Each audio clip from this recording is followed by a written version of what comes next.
क्रियान्वित करने में समर्थ व्यक्ति या उत्सुक व्यक्ति ही चुनाव लड़ने में अधिकृत होना चाहिए। नारायण। आगे। गुरुदेव के श्री चरणों में साष्टांग दंडवत निवेदित करता हूँ। मैं संजीव तिवारी, बिहार गोपालगंज से। और मेरा प्रश्न ये है गुरुजी कि मैं आपको पिछले 4 वर्षों से सुन रहा हूँ और बहुत ही अधिक प्रभावित हूँ। तो आप बार बार कहते हैं महायंत्रों का प्रचुर प्रयोग समाप्त होना चाहिए, और जो विज्ञान और प्रौद्योगिकी का जो आधुनिक स्वरूप है वो विनाश की आधारशिला खड़ी कर रहा है। परंतु जब भी हम ये आग्रह समाज में रखते हैं तो बार बार ये कुतर्क गढ़ दिया जाता है कि आप स्वयं भी जब इन व्यवस्थाओं का प्रयोग कर रहे हैं तो ये सब कैसे संभव है। ठीक है। तो मैं इस कुतर्क का खंडन चाहता हूँ गुरुजी। बहुत अच्छा। मैं भी तो कंप्यूटर पर लिखता हूँ ग्रंथ और रेल से यात्रा करता हूँ। साल में 1-2 बार हवाई जहाज से भी यात्रा करता हूँ, लेकिन पक्षधर नहीं हूँ। समझ गए। अगर हम पदयात्रा का समर्थन करें, ट्रेन का आलम्बन न लें, तो अन्य जो है वो बाजी मार जाए। इसलिए प्रयोग करता हुआ भी समर्थक नहीं हूँ। ठीक है, प्रयोग करता हुआ भी समर्थक नहीं हूँ। कोरोना के अवसर पर लगभग 2 साल में हमने महायंत्रों का प्रयोग किया। करने वाले सहयोगी महान भावों ने हमारे भाव को विश्व स्तर पर 52 देशों में पहुंचाया, या 54 देशों में। विश्व में 204 देश हैं, उनमें 52 या 54 देश के 204 प्रतिनिधियों ने भाग लिया। विज्ञान, अर्थशास्त्र, इन सब विषयों पर संगोष्ठी हुई। सबसे आगे हम लोग रहे।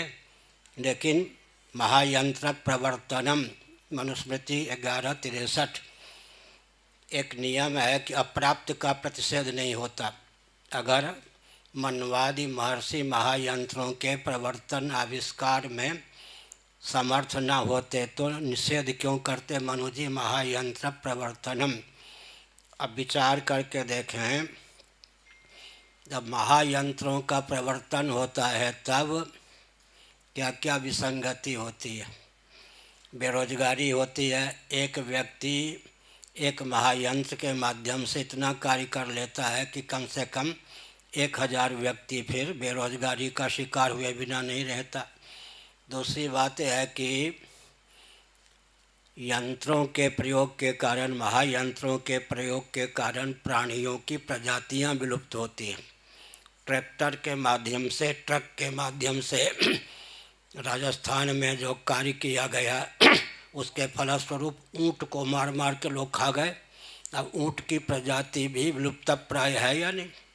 इसका मतलब है पहला तो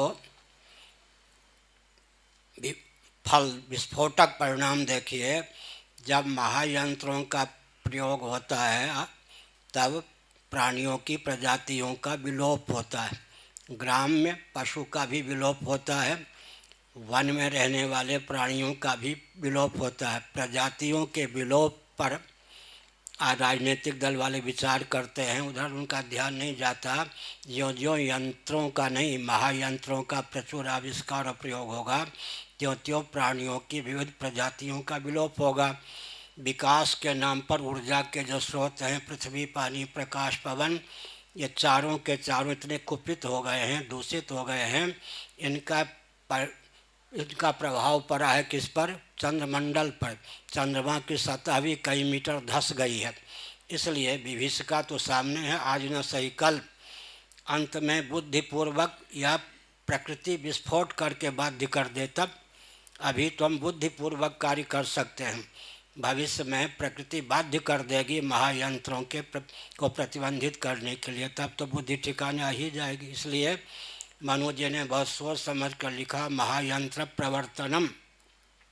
विभीषिका फैलाने की आवश्यकता हो, प्राणियों की प्रजातियों को विलुप्त करने की आवश्यकता हो, ऊर्जा के स्रोत पृथ्वी, पानी, प्रकाश, पवन को दूषित करने की भावना हो, तो महायंत्रों का बेरोजगार व्यक्तियों को बढ़ावा देने की भावना हो, तो महायंत्रों का प्रचुर आविष्कार और प्रयोग कीजिए। विभीषिका है, फल सबके सामने। महायुद्ध की भी संभावना होती ही है और अभी कोरोना है। बस किसी देश में कोरोना हो जाए, किसी क्षेत्र में अमेरिका में हो जाए, हवाई जहाज़ से आने वाले व्यक्ति भारत में भी फैला देंगे महामारी। क्या यांत्रिक विधा से जब यात्रा सुगम हो गई ना, तो एक क्षेत्र की महामारी दूसरे क्षेत्र में अपने आप व्यक्ति के माध्यम से पहुंच जाती है। फल तो सामने है। आगे मैं रवि गोयल गुरुजी के चरणों में सादर प्रणाम करता हूँ। मैं चार्टेड अकाउंटेंट हूँ। मेरा क्वेश्चन मेरे लड़के के लिए है। वो मोबाइल पे